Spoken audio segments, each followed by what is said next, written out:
बिस्मिल्लाहिर्रहमानिर्रहीम, अस्सलामु अलैकुम। आपको खुशामदीद कहते हैं बोल न्यूज़ हेडक्वार्टर्स में। मैं हूं आपके साथ सलमान मिर्जा। मैं हूं शाइस्ता शहजाद और मैं हूं आमना अकरम। है ये खबरें हम शामिल करेंगे बुलेटिन में, लेकिन आगाज में खबर आपको देंगे कौमी असम्बली से, जहां पर दूसरा तरमीमी एहतसाब ऑर्डिनेंस पेश किया गया है। अपोजिशन ने इसकी शदीद मुखालिफत की है और इसे बदनीयती करार दिया है। पीपल्स पार्टी के रहनुमा कहते हैं कि हुकूमत ऐसे कवानीन लाना चाहती है जिससे सिर्फ अपोजिशन के खिलाफ कार्रवाइयाँ हों।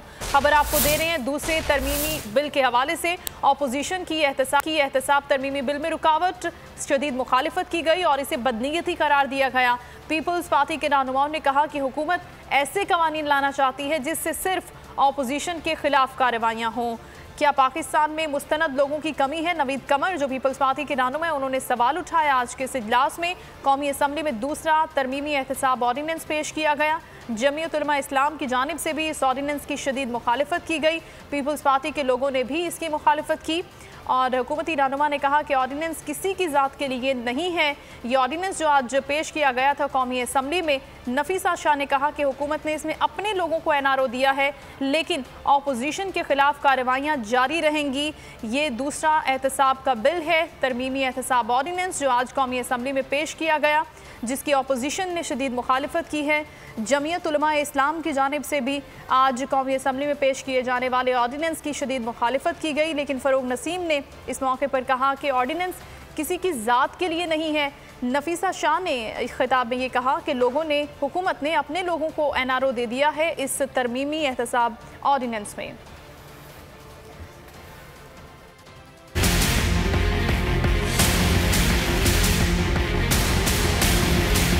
एहतसाब के कानून में एक और तरमीम। वफाकी वजीर कानून फारूक नसीम ने ऑर्डिनेंस कौमी असम्बली में पेश कर दिया। कहा अपोजिशन के लोग ऑर्डिनेंस को समझ नहीं सके। नैब ऑर्डिनेंसेस किसी की जात के लिए नहीं है। मुखालिफत करते हुए पीपल्स पार्टी की नफीसा शाह ने कहा हुकूमत ने तीसरे ऑर्डिनेंस में अपने लोगों को एनआरओ दे दिया। एक शख्स ही उनको पसंद है जो अपोजिशन का एहतसाब करता है। नवीद कमर ने कहा कि इस तरमीम से प्रोसिक्यूटर जनरल को एक्सटेंशन दी जा सकेगी। क्या पाकिस्तान में इतना कहतुल रजाल है कि सिर्फ एक चेयरमैन और प्रोसिक्यूटर जनरल पसंद है? जमीयत उलमा इस्लाम ने भी ऑर्डिनेंस की शदीद मुखालिफत की और उसे तहरीक इंसाफ वालों के लिए एनआरओ करार दे दिया। एहतजाज ने पीपल्स पार्टी और नून लीग को फिर इकट्ठा कर दिया। तमाम अपोजिशन ने हुकूमत के खिलाफ मुश्तरका तौर पर एहतजाज का फैसला कर लिया। पार्लियामेंट में मिलकर टफ टाइम दिया जाएगा। अपोजिशन लीडर शहबाज शरीफ से उनके चैम्बर में बिलावल भुट्टो जरदारी और पीपल्स पार्टी के दीगर रहनुमाओं ने मुलाकात की। दोनों रहनुमाओं ने मीडिया से बातचीत करते हुए वज़ीर आज़म पर तनकीद की। बिलावल भुट्टो जरदारी ने कहा नालायक और नाअहल हुकूमत को मिलकर भगाएंगे। जब से PTI MF मुसल्लत हुई है, महंगाई में इजाफा हुआ है और परेशान हैं। यही अहम नुक्ता है जिस पर पूरी अपोजिशन इकट्ठा है। कहा कि हम सब मिलकर अवाम के मसाइल को उठाएंगे, हुकूमत की नाकाम पॉलिसियों को एक्सपोज करेंगे। Chairman People's party Bilawal Bhutto Zardari और कायदे हिज़्ब इख्तिलाफ शहबाज शरीफ की आज चैम्बर में मुलाकात हुई। उन्होंने वज़ीर आज़म पर तनकीद की और chairman People's party Bilawal Bhutto Zardari ने कहा कि जब से PTI MF की हुकूमत आई है तब से महंगाई में इजाफा हो गया है और यही एक अहम नुक्ता है जिस पर तमाम अपोजिशन जमातें इकट्ठी हैं। इसी नुक्ते पर हम एहतजाज भी करेंगे और हुकूमत को टफ टाइम भी देंगे। एहतजाज के लिए अपोजिशन एक मरतबा फिर से इकट्ठा हो गई है। आज वहाँ पर इन कैमरा मीटिंग नहीं, लेकिन मैं तो उस मीटिंग का सवाल नहीं कर रहा। मैं अगर सवाल ये करें जो हमने मीटिंग की है, मैं आपका सवाल समझ गया हूँ।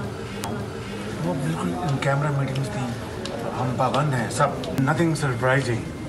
वो कभी आए ही नहीं, उनको कोई ना अता पता ना कोई एहसास है। एक इंतहाई संग दिलाना तरीके से वो अपना रोल अदा करें। सब इंशाअल्लाह कल शाम को अपने मेंबर्स के साथ इकट्ठे होंगे।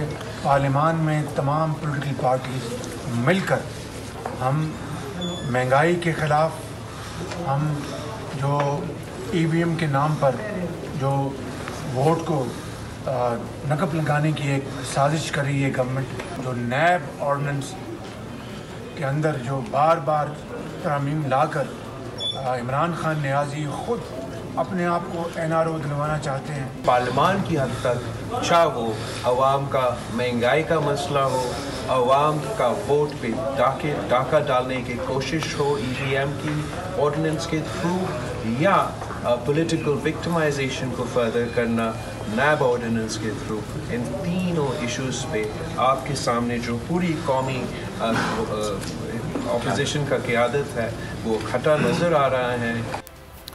पाकिस्तान मुस्लिम लीग नून ने महंगाई को इशू बनाकर हुकूमत के खिलाफ तहरीक में तेजी लाने की हिकमत अमली तैयार कर ली। मरीम नवाज को मैदान में उतार दिया जाएगा। शहबाज शरीफ के हमरा जलसों से खिताब करेंगी।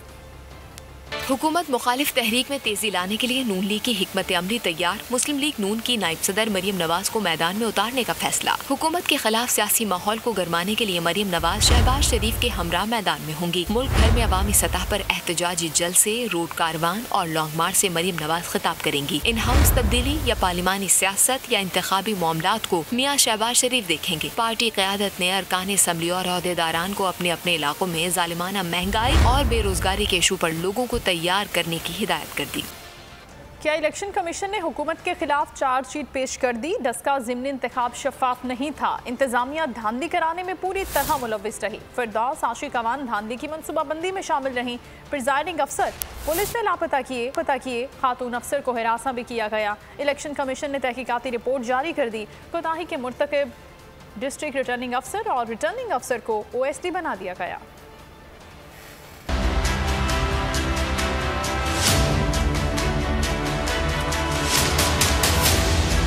ज़िमनी इलेक्शन में सरकारी मशीनरी इस्तेमाल की गई। तहकीकात में हकीकत सामने आ गई। इलेक्शन कमीशन ने डस्का इलेक्शन की तहकीकाती रिपोर्ट जारी कर दी। जॉइंट सूबाई इलेक्शन कमिश्नर सईद गिल ने रिपोर्ट तैयार की। रिपोर्ट के मुताबिक NA 75 में ज़िमनी इलेक्शन आज़ाद, साफ और शफाफ माहौल में नहीं हुआ। धांधली की मनसूबाबंदी के लिए AC हाउस में होने वाले इजलासों में फिरदौस आशिक अवान भी शरीक हुई। Deputy director colleges Mohammad Iqbal ने गैर कानूनी तौर पर प्रिजाइडिंग अफसरों को बुलाया और वोटिंग का अमल सुस्त करने की हिदायत की। कहा गया कि शहरी इलाकों में 25% से जायद वोटिंग न हो। जिला इंतजामिया और पुलिस के काम में मदाखलत न करने की हिदायत की। प्रिजाइडिंग ऑफिसर्स को कहा गया कि पुलिस की मदद से 4:30 बजे पोलिंग स्टेशन बंद कर दें। रिपोर्ट में ये भी इंकशाफ किया गया कि वोटों से भरे थैले ले जाने वाले प्रिजाइडिंग अफसरों को पुलिस अहलकार साथ लेकर गए और शाहपुरा में 7 घंटे तक किसी इमारत में रखा गया। डिप्टी जिला ऑफिसर डस्का ने POs को कहा कि वो हुकूमत को फेवर दें, शनाख्ती कार्ड की कॉपी पर भी वोट डालने दें। अमन व अमान की सूरत हाल खराब होने पर उसकी जानिब ध्यान न दें। मुतालिका SHOs पोलिंग स्टेशन के अंदर पोलिंग स्टाफ से मिले। इलेक्शन कमीशन ने कोताही के मुर्तकिब डिस्ट्रिक्ट रिटर्निंग ऑफिसर और रिटर्निंग ऑफिसर को OSD बना दिया और इंक्वायरी रिपोर्ट में जिम्मेदार करार दिए गए अफसरों और मुलाजमीन के खिलाफ कार्रवाई अमल में लाने के लिए कमेटी तश्कील दे दी।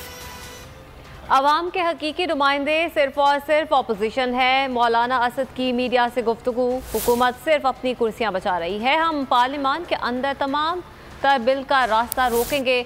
जबकि अमीर हैदर हूती बोले कि अपोजिशन लीडर की क़यादत में हम मुअस्सर नजर आएंगे। हमारे खदशात हैं कि इलेक्शन कमीशन को दबाने की और इलेक्शन चोरी करने की कोशिश की जा रही है।